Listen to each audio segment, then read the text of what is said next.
What's up guys, it's Meg and we're back here again to do another The Walking Dead comic book review. Today we're reviewing issue number 139. I am almost caught up. I cannot wait to read the most recent issue. I've heard really good things about it, exciting things. So I'm on 139. I have not read ahead as of this point.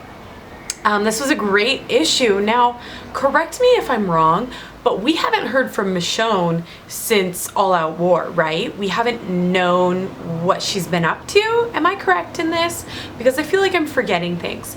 But if I'm remembering correctly, we haven't seen her since All Out War, so we don't know what's been happening with her. I was really surprised with this issue because she has been out on a boat. Apparently she disappeared for a long time. Like, she was happy with Ezekiel and then all of a sudden she just disappeared, up and disappeared, and people looked for her and they couldn't find her.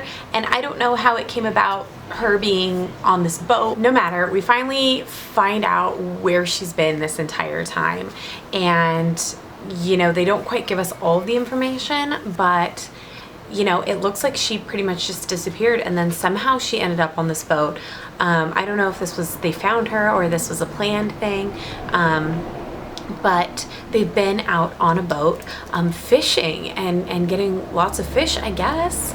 That's kind of what I gleaned from this issue. Tell me if I'm wrong, but it sounds like a great supply of food. You know, they're really trying to figure out how to bring food in. You know, they're to a point where canned food isn't good anymore, and so they have to bring food in, and I think this fishing is a fantastic way of doing that. I mean, that's amazing. They're out on a boat with a crew, like just fishermen.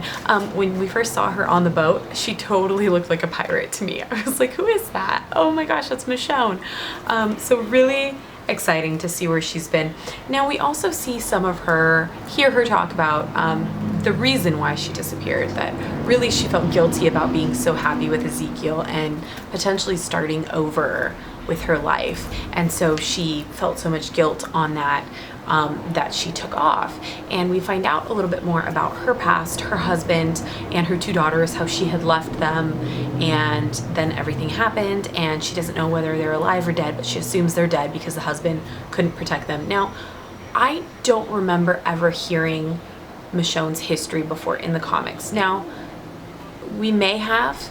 It's been a long time since I read some of those first issues. It looks like in this issue, Rick mentions that Lori and Michonne talked about it, but Lori was so long ago that I don't remember in the comics. And this is kind of, for me, where the line between the comics and the TV show is blurred, because the only history I can remember of Michonne is the history from the TV show. So, I forget if they've talked about this before, but apparently she had two daughters, and you know, when she tried to go back for them, everyone was gone. Like, she doesn't know what happened, and that's where she feels the guilt of potentially starting over, having kids with Ezekiel, all of that good stuff, you know, that should be good. She should be able to be happy. She has a hard time with it. Maggie back at the hilltop.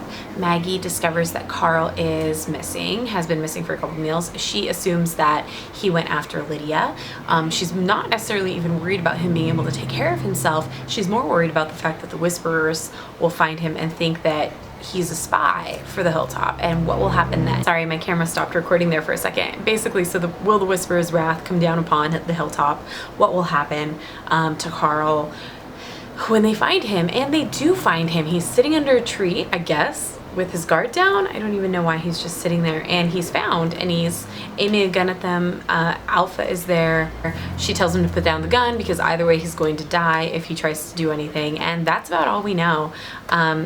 I don't know what's gonna happen. My predictions is that it's not gonna end well, or maybe Carl will join up with the Whispers. I don't know, it seems weird. I know we're definitely due for a conflict here.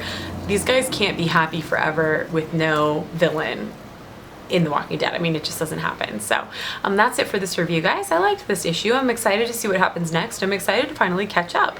What did you guys think of this issue? Let me know in the comments below, and I will see you with the review for issue number 140 coming up next.